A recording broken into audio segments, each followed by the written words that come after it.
We's don't. I just follow your lead.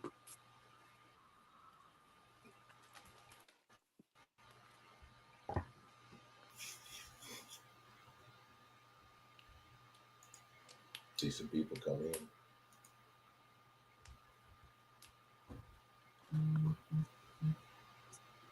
in.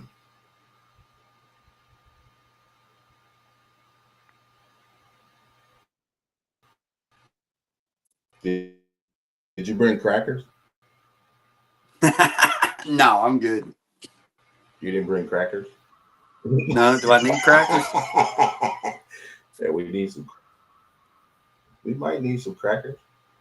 You never know, especially with this. I got some water in the Red What's Bull. up, We good. Tulu?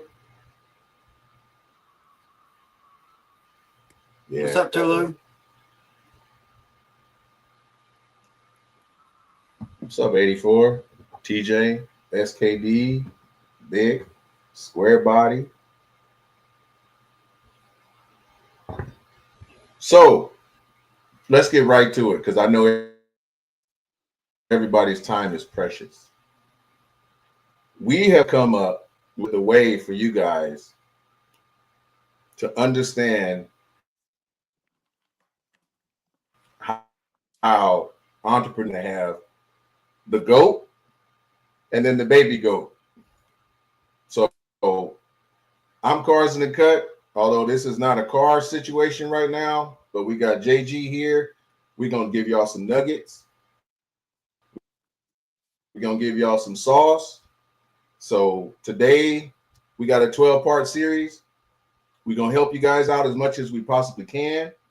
And whatever you guys may have lingering in your head, I hope that we will answer those questions as we get further down the road. But with that, today is going to be an introduction as to who we are, why we do this, and how we do it, and what motivated us to get to where we are right now. So I'm going to take a step back because I'm long-winded, and I'm going to let introduction as we all sit back and listen to JG cook in his session. What, so you want me to go first? Yes, sir. All right. All right. All right. So if you don't know who I am, my name is Jeremy Green. My shop is JG Innovation Garage LLC. How it all began, I guess we'll rewind all the way to the very beginning. Been a car guy, tear stuff apart since day. I mean, as a young kid, 8, 9, 10 years old, tearing go-karts apart, stuff like that. Everybody's got the same backstory. Always was in the cars, low riders, racing, stuff like that. Through school, went to the military, got out of the military. The short version, went to the military, done my stuff in the military, got out of the military, and then did a little bit of racing after the military, and then I actually I went to college. I worked at a company that did metal fabricating, and my father has always been into metal fabricating, welding, all that mess. So I've been around that since I was little. Then the company that I worked for, I run their plasma table and did metal fabrication. So I did all the drawings, the CAD, all the blueprint reading, all that. So I've been doing that and how mechanical stuff works. And I dabbled in vehicles at home. Then in 2008, I tried to cash in my GI money to build my house. And they had a thing in the red tape that you could apply for your 30K and take that money and build a home. Well, I was trying to do that, and they passed it in Congress where you couldn't do that. You had to use it for educational purposes. So everybody knows what happened during, and then in 2009, the housing market crashed and all that mess happened. And then I went to college. So I was in college and I was taking civil engineering, physics, auto body, auto mechanics, and business. I was doing like 5 different things at one time because the only thing I had to do was go to school. That's all I had to do. And then my brother Man. and his people or his crew was building houses, boat houses, river houses, and all that stuff. So when I wasn't in school, I was throwing a hammer and I was building stuff. So did all the degrees at the college. Never thought about going in business for myself and never thought about being an instructor.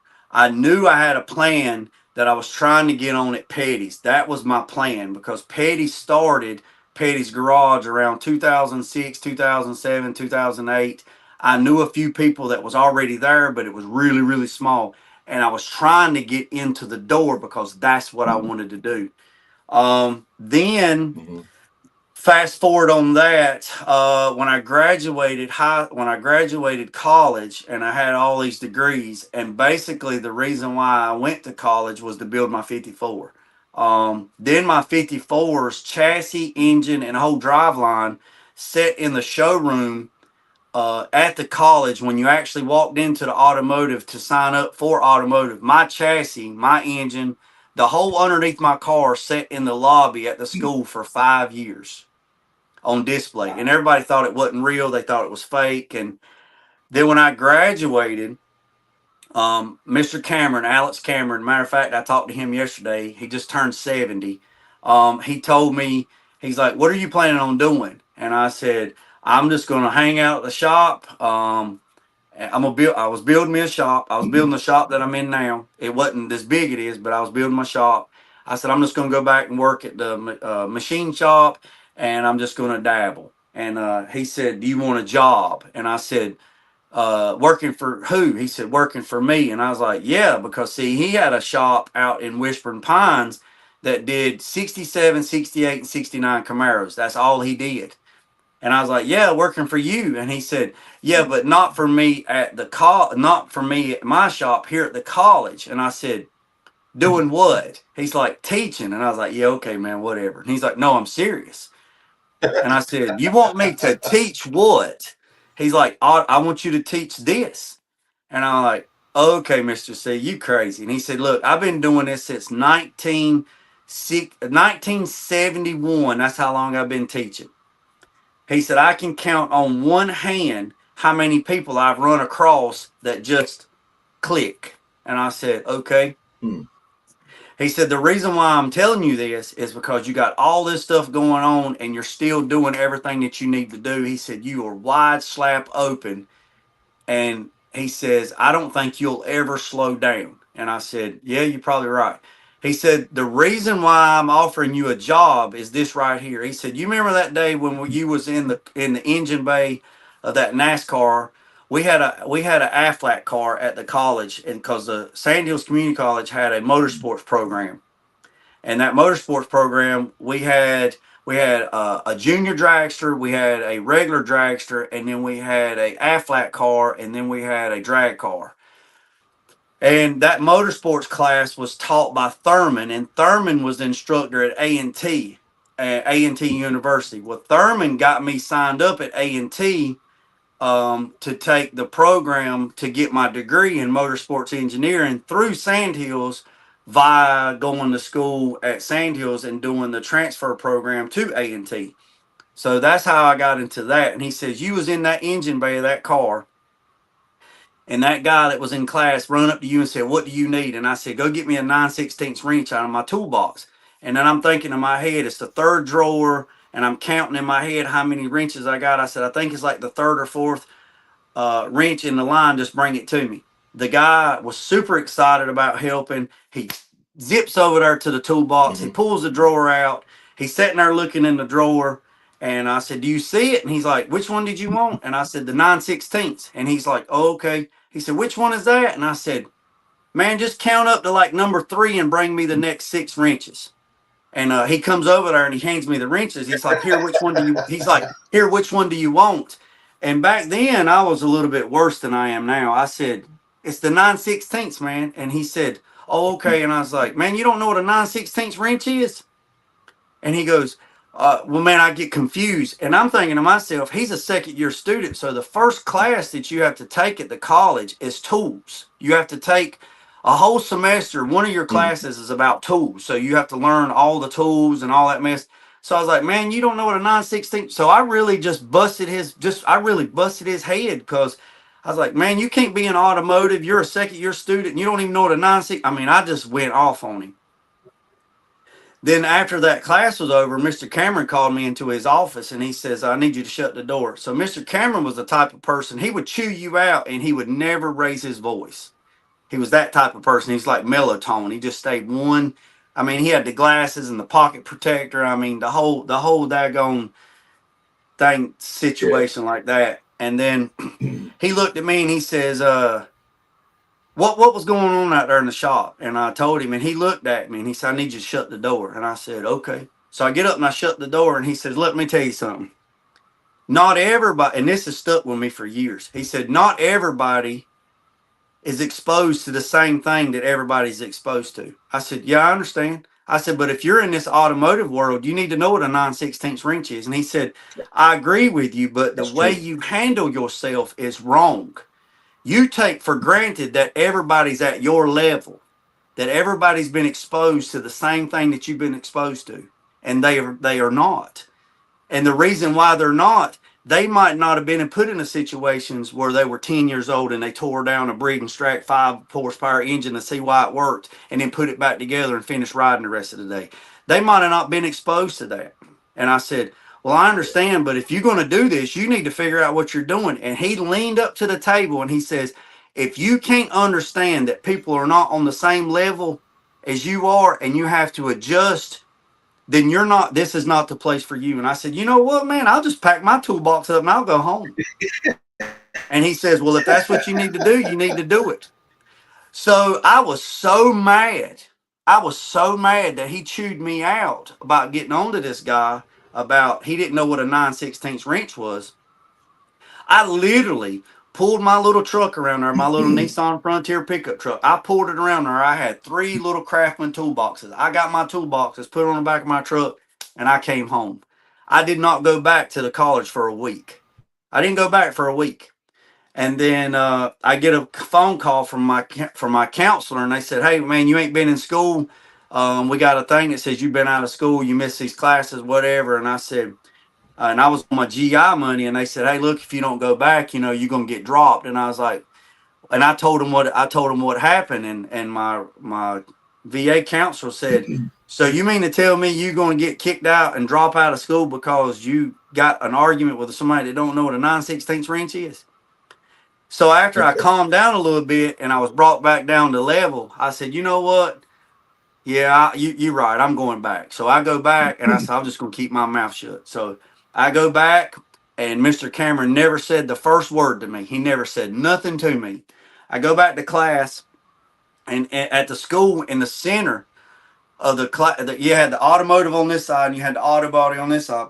And then in the center, you had like a Yeah. computer room where you could look through the glass and you could see all the shop. Well, I was in there and I was doing physics, and that guy, his name was Mhm. Matthew.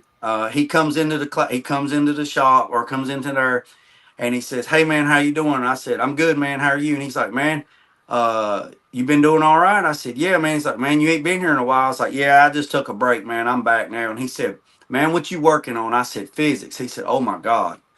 And he's like, "You already taking physics?" And I said, "Yeah, I'm taking physics." He's like, "Man, so to get the degree at the college, you had to have two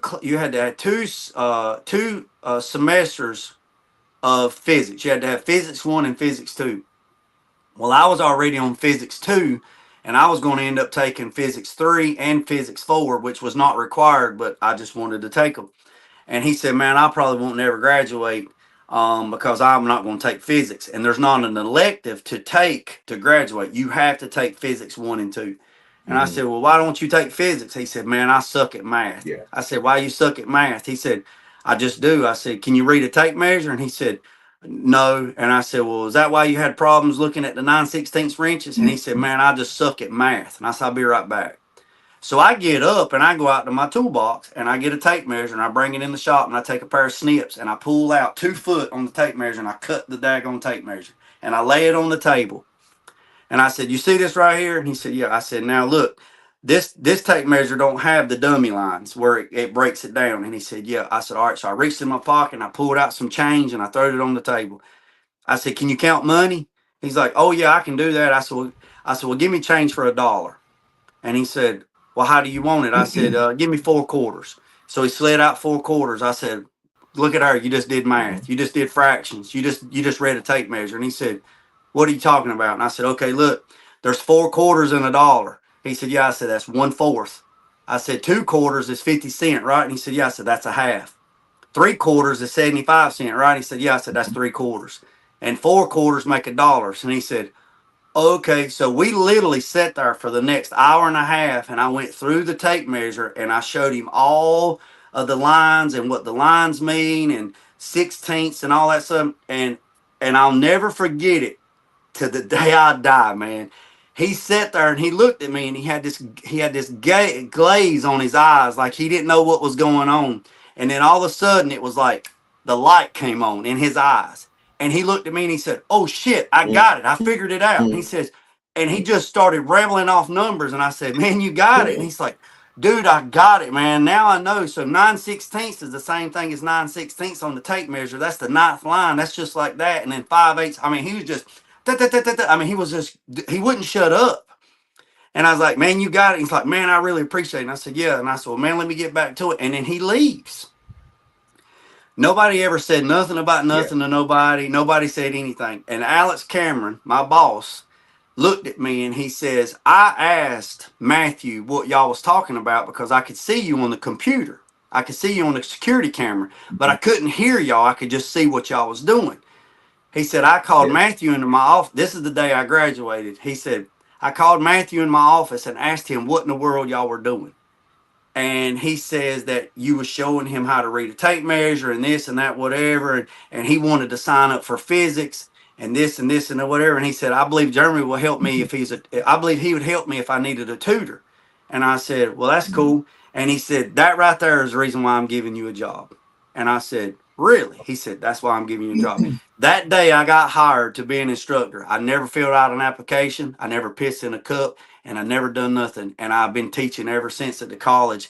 And the biggest problem I had at the college, Alex Cameron told me, he said, "The biggest problem you're going to have at the college is you're going to have to sit there and wait until the person that you're trying to show gets it and not say, 'Just get out of the way and let me do it,' because that's not why you're here." So that's why I've been teaching, and that's how I got a teaching job. And then I transferred to Randolph Community College at the Richard Petty Education Center because I got hired at Richard Petty's at Garage, and I got moved to that college, which was within like 30 miles of each other. And I taught there during the day, and then I worked at the college, and I worked at Petty's, and then I filled in part time at MCC teaching welding classes. And then we did all the SEMA cars, and then we did the TV cars, and we did all this stuff. And I was piddling at home, and I was having a family, and I got kids, and everything was just wide open, and I was getting pulled every which way from which, and just like fast forward. And then in 2018, that was like the 8th year I'd been at SEMA, 8th or 9th year I've been at SEMA. And everybody that I watched on television, I have them in my phone. I can call them right now. I can talk to them. All the people that I looked up to all my life. I came home in September of 2018. And then in 2019, January 28th, if everybody didn't know, my son got sick and he died. And that pretty much kicked me in the teeth right then. And what I thought was important wasn't important. Working 18, 19, 20 hours a day and not being from home, not being at home and being somewhere else and not seeing my family through their whole time they were growing up. I thought that is what I wanted. And in 2018, I was at like the top of the top, and everybody I knew, and everybody knew me by first name. I mean, I'd walk in at Seaman place, hey man, what's up, Jay? What's up, man? Everybody knew me, and I was like, man, this is crazy, man. This is insane. And then I got humbled in January and Yeah. got kicked in the teeth, and I got showed what was important. That is important, but that's not really what's important. So I took a year off. Petty's downsized. I took a year off at the college. A year later, in 2020, we started the scholarship at the college called Forever Six Scholarship. We started that scholarship to help other people live their lives because Owen couldn't live his.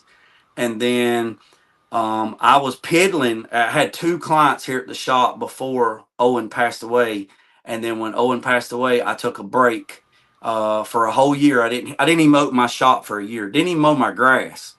Took care of what I needed to take care of, and that was it. That was it. I didn't do anything. Wow. And then I just took care of my big boys, took care of the wife, done what we needed to do, and that was it. Did not even crack the door on my shop, fellas, in a year. And that sun gun is 50 foot from my house. So if you can believe it, I didn't even go in my shop. And after that, I woke a year later when I started a scholarship. The college offered me a department chair job to come back into the school, and I refused it. I said, give it to the other guy, just put me part time and let me donate my check to the school for my son's scholarship. And then Petty started sending me work, and then it just kind of snowballed. And then one of my clients from Florida reached out to me, and he wanted me to do a vehicle for him. And we had everything laid out, and he says, do you have your LLC? And I said, no. I said, no, I ain't got nothing like that. And he said, do you have your DBA, which is do business alone? And I said, no, I don't even have that. He said, what in the hell are you doing? And I was like, I'm out here in the shop. He's like, if you want me to do business with you, you're going to have to go get a lawyer and go get an LLC, get your business license, and separate your personal from your business. And I'm like, okay, cool. He's like, and this Oh is yeah. what you need to do. And he actually pushed me to get my LLC, which is a limited liability corporation. And that's what I did. And this is where I'm at now. So I've been doing this for 30 some years, but I've actually been an LLC for 5. So I've Okay. had the business license for 5 years. Before that, I was just me, personal. And if you don't know what an LLC is, an LLC protects your personal assets from your business assets. So if you are out there in your shop and you're doing stuff and you're just helping people out and something goes sideways and somebody sues you, then they can take everything that you have, your house, your land, they can take everything because there's not separation. So that's what an Oh yeah. LLC is. And I'm Yeah. thankful for that client from Florida pushing me and telling me to get an LLC. And that's pretty much where I'm at right now. So I don't know what else you want to know. Well, I'll start off about my life is like 180 degrees different than that because my way I started doing music and I kept getting pushed. So let's take a step back. I think I've been around with electronics, and then my dad was a musician and he played in blues clubs. I used to play the organ and I didn't play that good, but he would show me stuff. And so here I am, like 9, 10 years old. They put a mustache and a hat on me and kind of stuck me in the back. And I played the organ while he played the guitar. And so I kind of liked that. So I started playing music back in the early 90s. And I got picked up by a church and I started playing there. And other churches would come and they would say, well, if our musician is not there, can we call? And number one, I wasn't driving. So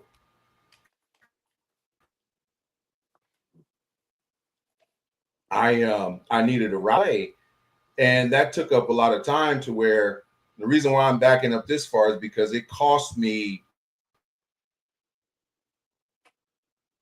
graduating on time from high school because I wasn't going. I wouldn't go to school on Tuesday, Wednesday because Thursday, Friday, Saturday, and Sunday I was doing gigs. And the reason why I'm telling this part of the story, I was able to buy my first car cash when I got my license. So fast forward,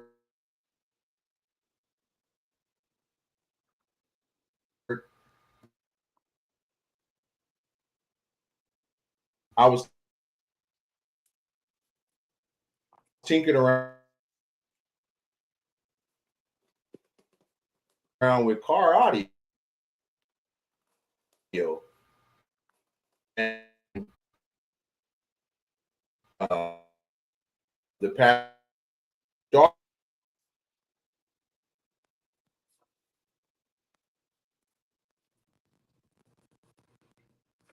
uh, putting these car alarms in people's car, and I don't have no Saturday now because I'm doing alarm at say 9 in the morning. I'm doing C's. I started studying watts. I started studying how everything in your car works and how when they build a car, the alternator is there to power everything in the car and the accessories, but you have a very little room to play around with for any other accessories. So you have to do it. Became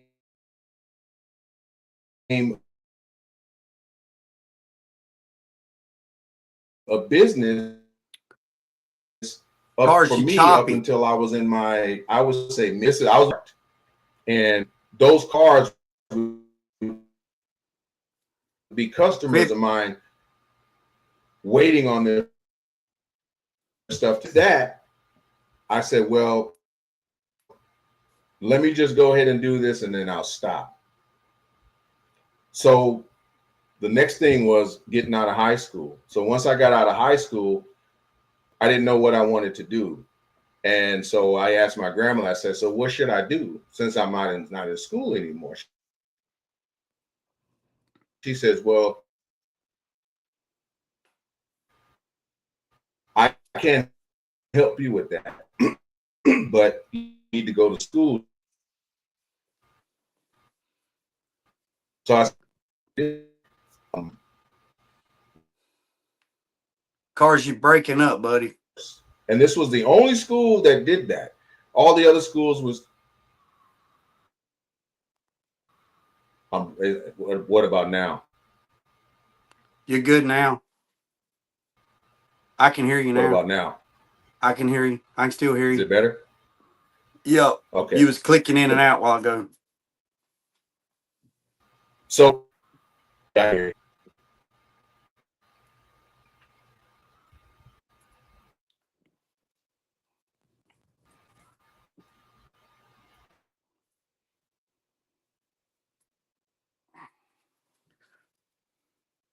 So I go to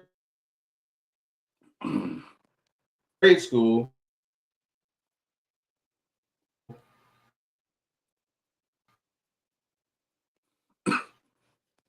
and I wasn't good at school.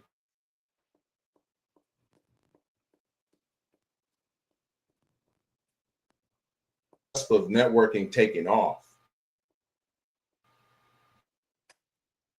And so the teacher pulled me aside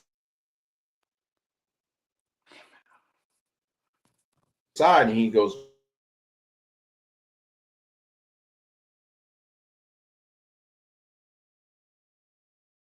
you really want to do? And I said, I just want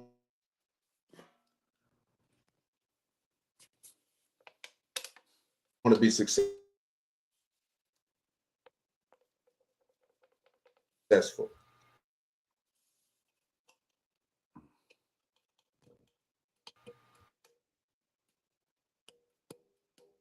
And he says, well, Excel, you have to.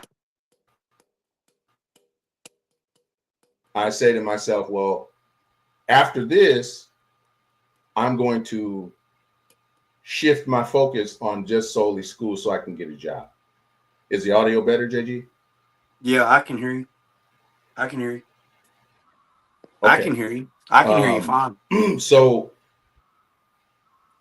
all right, cool. So I went to school for network technology. Now, this particular school that I attended, they offered college credit at a university at the time, and I didn't know there was a short window of this happening. And so when I graduated, I didn't go to my graduation. I didn't go to my graduation for two reasons. Number one, my grandmother couldn't attend because she didn't feel well at that time, and I didn't really care because I thought that it was just a little, a little class or whatever. I didn't go. But they gave me an award. And so I ended up saying, well, I'm just going to go to college then. I'm going to use my credit just to get in. So I ended up going to the university. And during the time of the university, I started looking at, other things. I was like, what do you want to do? I ended up taking computer science. And that was the hardest type of stuff I had because I had to do a whole lot of math. And only type of math I like to do is count money and not subtracting money. So I went to the college. And a buddy of mine called me and he says, what are you doing in the summertime? And I said, well, I'm doing my normal thing. And he says, well, you want to come work at the police department? And I'm like, doing what? And so he told me, so I applied, I met with the chief, went through the background, ended up getting hired on there. And I worked that for a summer. And then I said, you know what? I like this. I was like, we get to chill at the beach, drive around and hang out and things like that. So during that time period, that was my law enforcement time.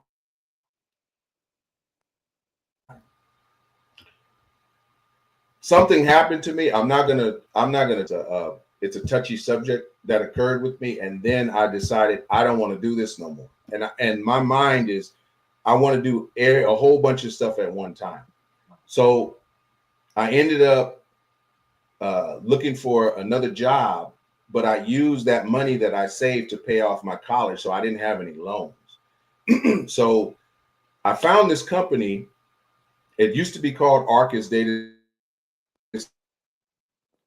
Security. They were based out of, I started as a driver. And the time I started as a driver, I started meeting all of these people and talking to them and telling them about, my story and things like that. And so I became real friendly with the people and they were real cool with me. And they loved my personality versus the last guy. And so there was a day that a lady had mentioned, oh, well, we need to get some backup tapes. I said, well, we sell tapes. They put an order in for like $150,000 worth of backup tapes. And one day I got called in to the CFO's office and he closed the door and he says, what did you do yesterday? And I said, I did my route. Then he says, well, you said something to someone yesterday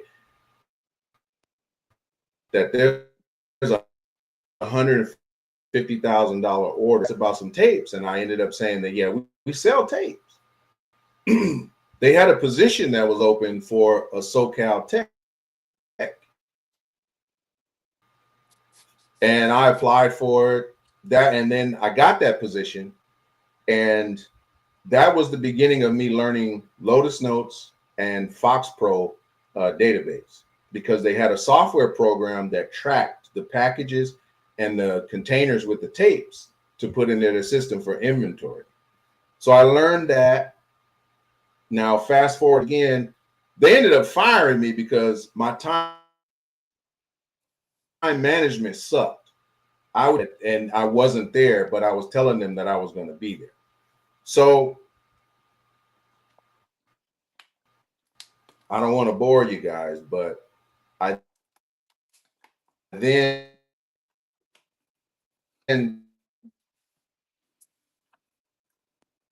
turned around and worked for a startup, and I was working with Cat 5K in his garage. Cat 5 cabling to control relays to control lighting systems in malls and various stores. There's a lot of stores that use this system, and if you go to malls and you see these little white squares with little LEDs on them, that's a company that we started in a guy's garage, and it was called Lighting Control and Design. It's now Acuity Brands. So I had various other places I worked with, but I'm gonna fill you guys in onto where we are today. I worked for, let's just say, a company that did things that people say is bad. There would be protesters out front, and then the next day they fired me because I wasn't doing anything, because I was focused on my grandmother. That right there, I came home and I went to Corner Bakery, and once I drove around the parking lot, I saw these little magnetic logos on people's cars advertising their business. And I said to myself, there's no reason why I cannot be that way. That's the driving factor that I looked at that, and I saw so many there. They had their time to themselves. And I went to go work at various companies. I worked at DirecTV. I did another startup. And the last two companies that I worked for before I really decided like this is what I want to do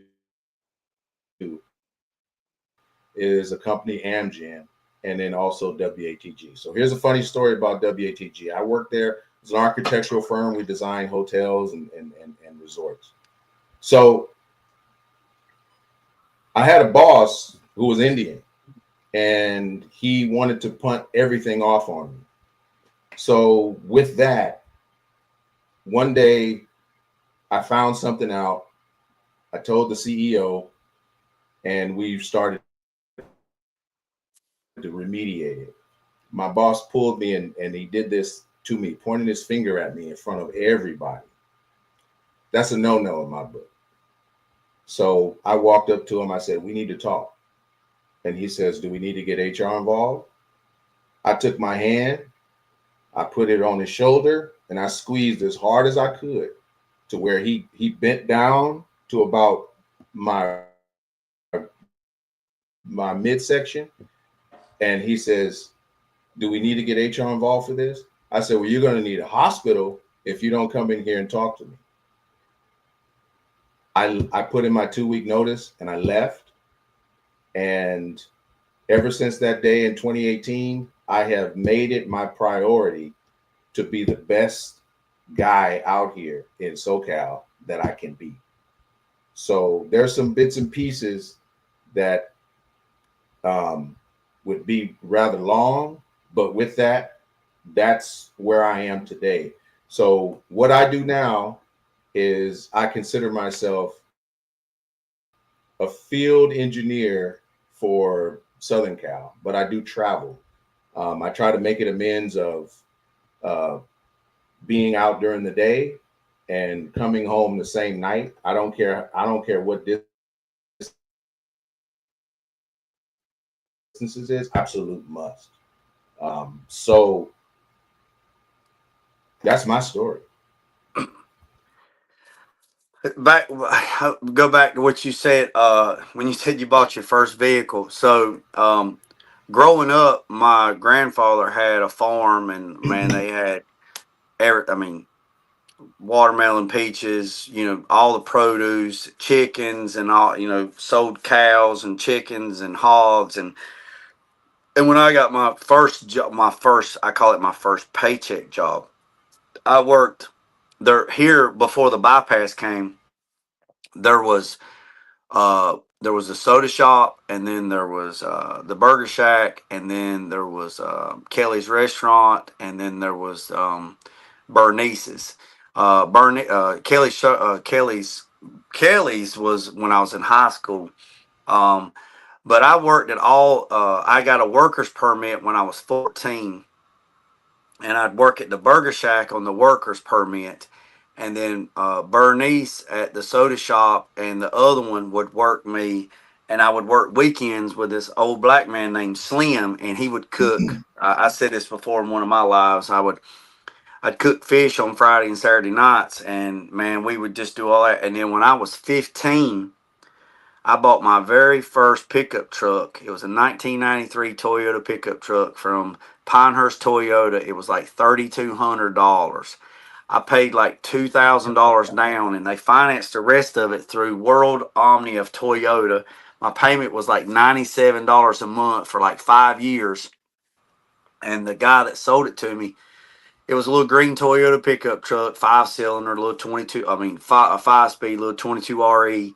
And we sitting out there in the parking lot. They went and filled it up with gas and brought it back. And I'm sitting there, and my buddy, he had left, and I'm sitting there waiting on. He said, the guy, the salesman, come out there, and he said, "What are you doing?" I said, "Oh, I'm waiting on my mom and dad to get here so they can ride with me home." And he's like, "You scared to drive your truck home?" And I was like, "No, I can't drive without an adult. I can't drive without an adult. I'm 16." And he looked at me and he said, "You're how old?" I said, "I'm 16." And he turned around and he walked off, and he went back into the dealership, and he come back out there and he said, "Can I see your driver's license?" I said, "Yeah." And I handed it to him, and he looked at my driver's license and he went, "Man, you have a good day." And he turned and walked off. And then I had to take it back. I had to take it back to get something done. And he didn't work there anymore. They fired him because he sold a miner a pickup truck. And that was the first thing. That was the first thing that I actually bought myself, like a big boy purchase. And I was 16 years old. And I've always been in this mentality where if I want something, I speak that shit into existence, and it happens. It might not happen right away, but it happens. And I put my wife gets on to me now bad because if I get something in my mind and I'm focused, them blinders, they just do like that right there, and I'm just full speed ahead until I get to where Yeah. I'm at, and then I go to the next thing. So I feel I can relate to you when you said you bought your very first vehicle, because when I bought my first vehicle, man, I quit sports. I quit all that crap, man, because that shit didn't mean nothing to me. I was about making that paper. That's what I wanted. I wanted to stack them hundos, boy. That's what I wanted. So, I mean, gas was 97 cent like 90, 89, 90 cent a gallon, man. When I was in high school, it was crazy, crazy, crazy, crazy.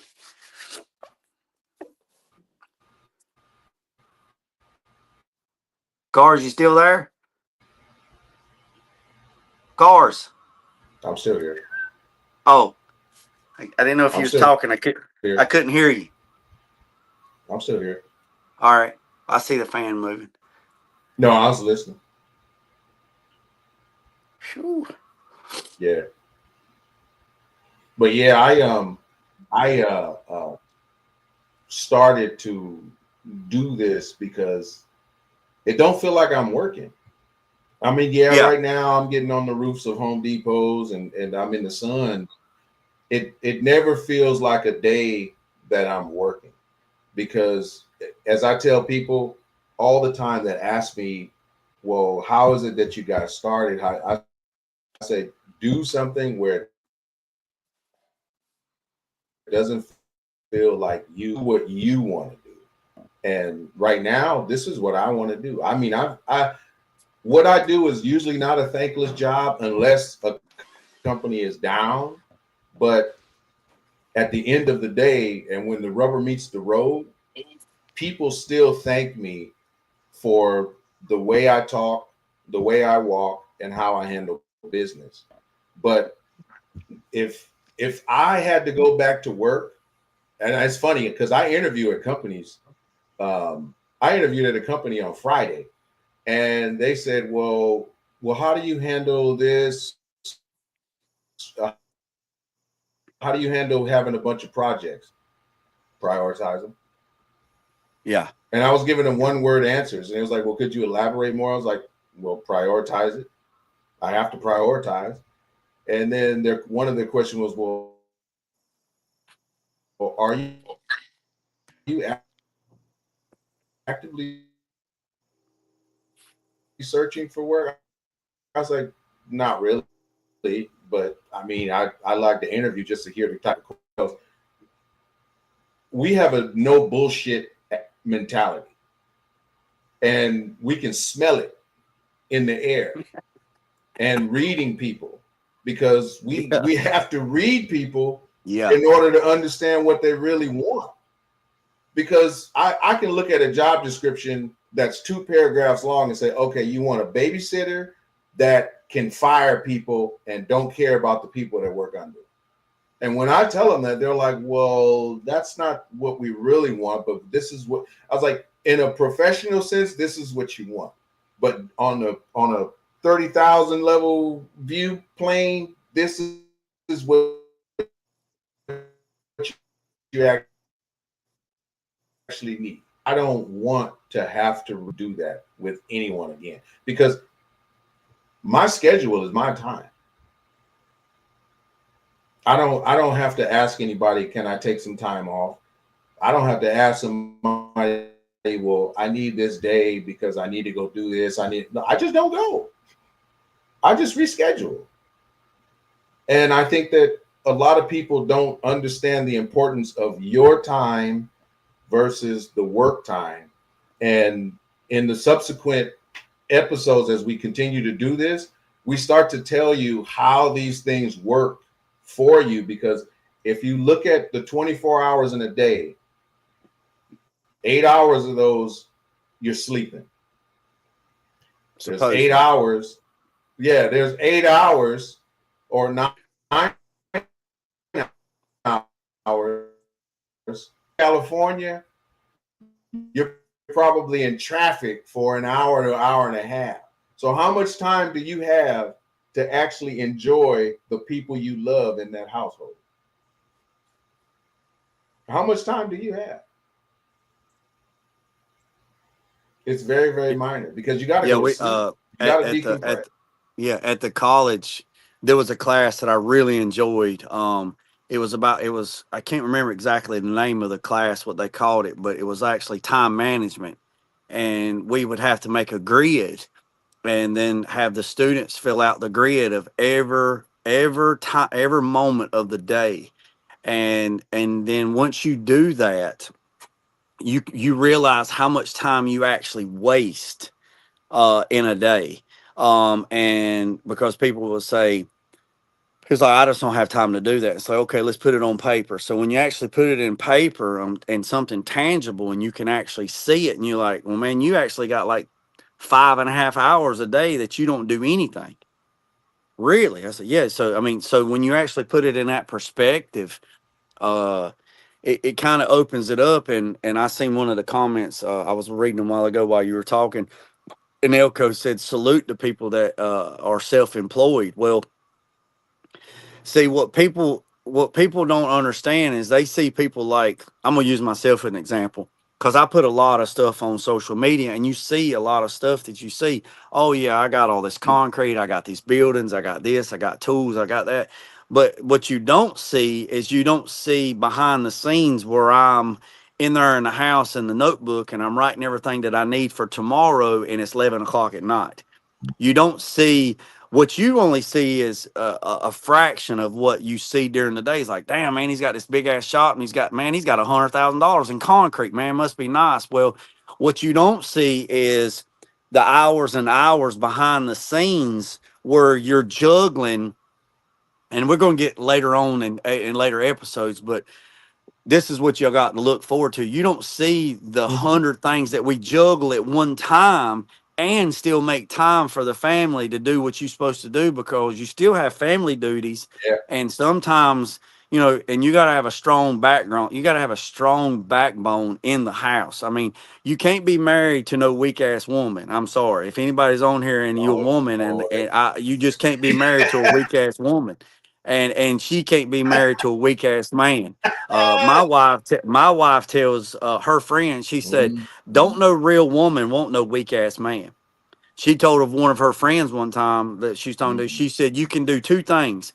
You can appreciate him working his ass off, or you can appreciate a broke man. Which one you want?" So if a man's been out in the shop or he's been somewhere on the road like Cliff and he's been working 16, 17 hours a day, he don't want to come home to a nagging ass woman. I'm sorry. He just don't. He's just not doing it. So it just makes Oh it no, even not at worse. all. He just makes it even worse when you're out here doing all you need to do to supply for them and provide for them, and you come home. And I'm not saying that you got to hit the door at 11 o'clock at night and you got a hot plate of food sitting in there. That's not what I'm talking about, because I'm a sandwich person. I'll eat a damn sandwich in a heartbeat. But my wife, she cooks for me. And when I go in, it might be 10, 11 o'clock at night during the week, and I warm up my food. But on the weekends, when she cooks, I make sure my ass is sitting there at the table when I'm eating that food that's hot, because she actually cooked that Mhm. day. And I'm here in the, I'm out here, and it's actually Saturday, and Saturday's really not work day. But I'm so driven that, like what Cliff said earlier, it doesn't seem like work to me, because I'm always working in my mind trying to figure out the next thing. I mean, I got 9,000 things going on at one time, and people's like, man, I don't see how you do it. Well, I don't see how I can't do it, because my mind is so moving.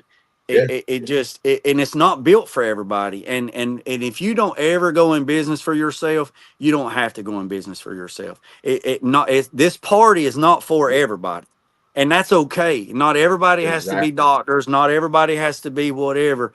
You do whatever you do to make yourself happy in life. If you want to be a damn guy that digs fishing worms for a living, hey, I got a buddy in Florida. He makes $1 million a year selling fishing worms. So it doesn't matter what you Mhm. do, as long as you're a productive member of society and as long as you're happy. Hey, who cares? Who cares what you do? But when you see people that's self-employed and you're like, man, it must be nice. No, man, you don't see. We're always working. We're always working 24 hours a day, 7 days a week. We Mhm. always worry that, at any given time, a client might not pay us Friday. And then now we're scrambling to figure Yeah, out what we're going to do. And now I'm waiting on somebody to pay their bill. So now I say, well, that person ain't paid me, even though they got a contract. They're not paying me. Well, I'm not working no more on this vehicle and increasing the bill more, because they just didn't pay me. They didn't pay me what they already owe me. Why in the world would you keep working and add more on top of it? I'm gonna stop working on this and I'm gonna go oh to the yeah. next one. That's why I have multiple projects, because there's 160 work hours in a month, Monday through Friday, 8 to 5. And I schedule it where this guy's got 40 hours, this guy's got 40 hours, this guy's got 40 hours. Well, that's 120 hours. Well, now I got 40 hours of miscellaneous stuff if I need to fix this and fix that. There's a lot of stuff that I fix that I don't even put on YouTube or Facebook, because it's not even really worthy to be put on there, but it's the little 10, 20, 30, $100 jobs that you build up, like cars will say, your donut money. And your Yeah, donut money is where you go and buy other stuff that you want to enjoy. yeah, So donut. yeah, so don't look at people that, and YouTube don't pay nothing. So don't worry, don't think that people's on YouTube and they're making a killing. They're not. And I'm not on YouTube to make money. I'm on YouTube to reach people, get my numbers up, and help people. Whatever happens, happens. And you ought to be thankful. Uh, everybody are. Let me see, how can I say this? Be thankful for what you got, and be thankful what you don't got or don't have. Be thankful for what you have, and be thankful for what you don't have, because there's somebody right now that's looking in your picture and say, man, I wish I had what he had. And then there's somebody looking at your picture and say, man, I wish I had what they had. And then you might think that I'm looking at somebody and say, man, I wish I had what they had. I don't want nothing else. I don't care about the man up the road, and I don't care about the man down the road. And that's what it is. If the man down the road has got $10 million, Mhm. I'm happy for him. If the man down the road has got $10 and lives in a cardboard box, I'm happy for him, because that man don't pay my bills and that man don't pay my bills. Me being mad at that man ain't gonna make me any prettier and ain't gonna make me no more money. So why does people put why do people put Yeah, so much energy in worrying about what everybody else has got, when you need to worry about what you have and build what you have, and surround yourself with motivation and like-minded people? And it will, like my guy Tulu right there, it popped up. don't hate on the man down the road. Don't hate on it, wait on it. Wait 5, 10, 15 minutes. That's Tulu's saying. And there's a lot of truth into Yeah, that. I mean, yeah, if you think somebody's going to ride down your driveway and hand you a sack full of $100 bills, you have lost your living mind. Ain't gonna happen. Ain't gonna happen. Ain't gonna happen. yeah. Ain't That's nobody gonna true. ain't nobody That gonna is, give it to you. Ain't because nobody gonna give it people, to you. yeah, people will look at all of the stuff that you physically have, but and like my wife used to see me writing down. Like I'll show you this right here. She would see me writing down all of these numbers right here. She'd be like, "Why do you always take a piece of mail or a piece of paper and start?" I'm trying to make sure that we got enough money to do what we want to do when we need to do it, and what we're supposed to do when we're supposed Oh. to do. And I everywhere we go, I always take my backpack. It's a Swiss Yeah, Army backpack. It's got everything I need to do whatever I can make cables. I got my laptop.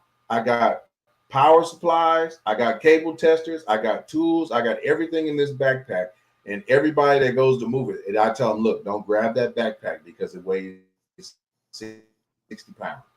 But I used to take that backpack every time we traveled because I used to get calls and they would find me. I don't know how they would, but we went to Virginia one time and I saw some stuff for CarMax. They were like, hey, looks like you're going to be on this area. Are you, can you do this for us? No, I can't. I can't do this.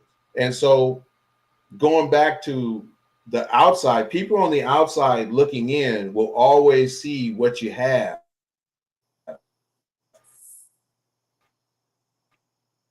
but they don't understand what it.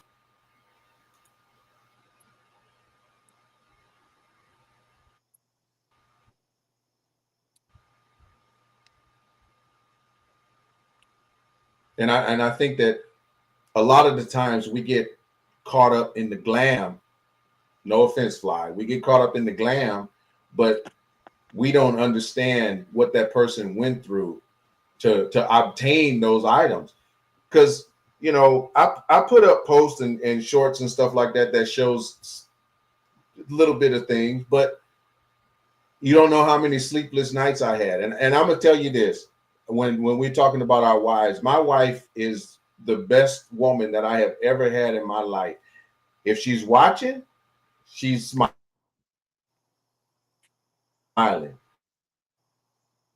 If she's not watching, I'm gonna play this part for her because number one, there's a situation judge that I probably shouldn't have said, but I'm not gonna let somebody tell me no, and I'm not gonna let somebody dictate my life because when I leave a situation, I still have to be Cliff.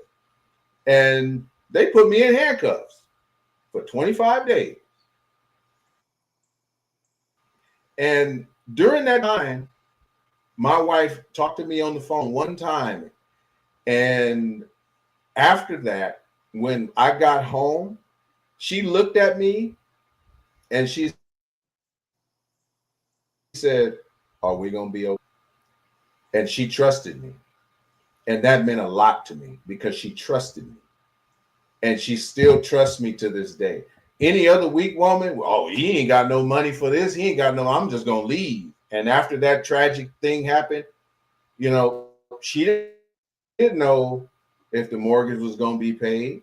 She didn't know if the lights was going to be turned on. She didn't know anything. Honestly, she was in the dark, complete dark, because all of those responsibilities fall on me. But I go back to my piece of paper that I have everything written down on. When I looked at that, she trusted me. A lot of women won't do that. Yeah, And a lot of men would just give up.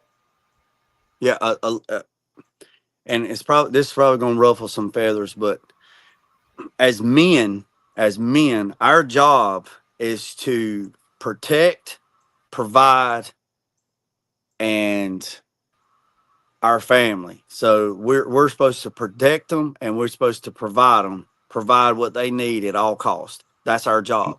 And there's a lot of like Tulu's talked about mental health, and we don't talk about mental health, and we carry a lot of stuff. and we don't never break down in front of our family. We actually break down in private, because if, like Cliff said, when your wife and your Yeah. kids are looking at you for support and strength, and you're falling all to pieces and you're falling to hell, then they look at you and they go, well, daddy's falling apart, then we're screwed. What we're going to do? So they're trying to look for something Yeah. tangible to grab onto to say, hey, we're going to be okay. So, and there's been many a times, I go in the house, and she'll say, hey, look, you got this going on, you got this. I was like, yeah, I'm good, I got it, I'm working on it. And it's like, well, you sure we all right? I said, oh yeah, we good, I'm working on it. Mhm. And then I just go on with it, and I told it. Yeah. I don't take business into the house, and I don't bring that drama or the negativity in the house. And one time my wife looked at me and she said, do you have a notebook with everything written on to everything in the yard that belongs to who they belong to? And I said, well, I mean, I got notebooks for Mhm. clients. No, no, no, that's not what I'm asking you. She says, because, after our son died, your mind goes a different direction. She says, if something was to happen to you, I don't know what I would do. I don't know what belongs to who and whose is this. And she said, anybody could walk up and say, hey, that's my truck. And I'd say, okay, cool, whatever, it's yours, take it. And I said, oh yeah, I got a notebook. She said, well, you need to make sure that notebook or that journal or whatever it is, it's updated every day, because I don't want to be in that. And then I got to thinking about it. I said, you know what? She's right, because and men forget about this, it's our job to make sure everything's took care of now and when we're not here. So we don't want to put our family in that much more turmoil of trying to figure out and doing this and doing that and doing that. So right after Owen, like right after my son died, I went and took care of everything. I went and took care of, and there's like 5 phone numbers, and all she's got to do is call those 5 phone numbers, and everything's took care of, everything. So she don't have nothing to worry about, because you don't want to put that unwanted stress on somebody of, responsibility, because when you have your own business, there is a lot of responsibility that goes with that business. If you go to Walmart and you work at Walmart, and you clock out and you go home, and let's say, unfortunately, nobody's getting out of this alive, and you work at Walmart and you die. Well, guess what? Walmart says, oh, we put a little thing out front. Hey, we lost our cashier, and then next week it's gone, and then that cashier's filled the next day, and then all of a sudden you like dust in the wind and you're gone, and that's it. The family members collect the check and everything's over, because you work for somebody and you don't have that responsibility. When you have a business, you have all that wrapped up into one. So it's a lot to tote. I mean, it's a lot to tote, and you have to have a strong background, and you have to have a strong foundation. And it's like they say, for every strong man, there's a strong woman behind him. And I'm a firm believer in that, because me and my wife have been together. We've been together in October, 26 years in October. And, you know, you got the good, you got the bad, you got the ugly. It all comes together, and it kind of goes. And like Tulu said the other night in one of his videos, a lot of people, and you said it too, Cliff, a lot of people was like, you know what, man, I'm done, I'm out, I'm not dealing with this shit. And they pop smoke and they go to the grass down the road, and it's like, hey, I think it's a little better down here, let me see what we got going on. And then next week there was somebody else, and next week there was somebody else. And Yeah. hell, you see on Facebook they changing relationships like they change underwear. You can't keep up with them. You're like, man, it's just crazy, man. It's crazy. But we've been on here an hour. Yeah. Yep. Yep. Yep. So if anybody has any questions for us, feel free. If not, you guys know next week we're gonna try to do this at the same time every single week. So So go ahead and tell them what the topic's going to be I mean, next week. I just wanted to make this to where, yeah. So next week topic is the vision and the name. So picking your business lane, what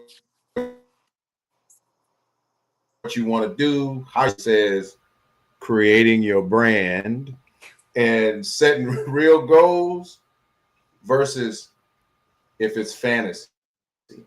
And you have to be very realistic with this. So this is what we're going to cover, and as we go on with this, we are going to dive deep because there's a whole lot that goes on in my mind. I say my dumb mind, and there's a whole lot of things that I change up, that I think about, that I put on paper, that I don't put on paper, and then I'll forget it, and I'll come up with a different solution that may even be better. It's the same thing that happens when I'm doing work. I can figure out how to get out of something, to get myself into something better than what I was doing. So I'll leave you guys with this. When I was doing the installs that I'm doing now, they used to take me about 5.5 hours. I have thought about what I can do better, and now they take me 1 hour and 45, no more than 2 hours and 15 minutes tops, from start to finish. That's from when I pull in the parking lot to when I'm leaving out the door, and taking the store down temporarily to put them on what I'm doing, and then to get out of that store for this project. So with that being said, JG, final remarks. Yeah, I appreciate everybody tapping in. This whole adventure it's all on Cliff. I mean, he came up with this idea, and then he spit the idea to me, and I'm like, yeah, man, let's do it. So let's give Cars a round of applause. Because this was his idea. This was his vision. Hey, let's do this. Let's kind of. So he's come up with the outline. He's come up with the name. He's come up with all that. So it's all on him. I'm just along for the ride. I'm paddling. So let's give him his flowers, as y'all say, because it's all on him. I'm just here for the ride, and I appreciate the invite. I appreciate the opportunity to collaborate with you. So I appreciate it. I appreciate you saying that. There's another invite that needs to go out to an individual, but I need to have a conversation with them because I don't want their business to be out, and I don't want them to be uncomfortable with putting that business out, because I don't want to intrude to make something out of, and they may not be ready for that. So I want to say thank you for everybody tuning in today. We're going to follow up with another one next week. And if anybody has any questions, let us know. But in the meantime, there's another individual I like to speak to and let them join in on the ride. But this right here, I wanted to give people an insight as to what we actually do, because as Tulu and others say, it's not all cupcakes and rainbows, y'all. We live on something that they say is like this. But with that, we all have met one another, and here we are conversing with one another. And if we hadn't went to a Walmart, a Target, a Wingstop, a Jack in the Box, neither one of us would have interacted with one another in a way that we are now. And the last thing I want to say is we all have a talent. And that talent that we all possess, it don't have to benefit me, but it can benefit the next man. And it's best for us to try to get that talent out of you, to be motivators. And what better way would be to do something like this? Because after this live, you guys can go back and think about what is it that you possibly can do. Just like Crystal asked, starting up a business, what should they do? The first thing is think about what it is that you can do by yourself that you can offer as a service that people want. Number two, how can you make yourself better than the competition? Those two things. Think about those two things before we sign off. Final remarks? I agree. No, I'm good. We all appreciate everybody pulling up. I appreciate all the comments. Y'all make sure y'all hit the subscribe button on Cars. Let's get his numbers up. Let's get him up to 1,000. He's about I see. Appreciate you guys. He's about 340 from 1,000. So last time I checked. So he's about 350 from 1,000. So let's get Cars up to 1,000. And that's all I got. I'll see y'all boys later. I appreciate each and every one of you tuning in.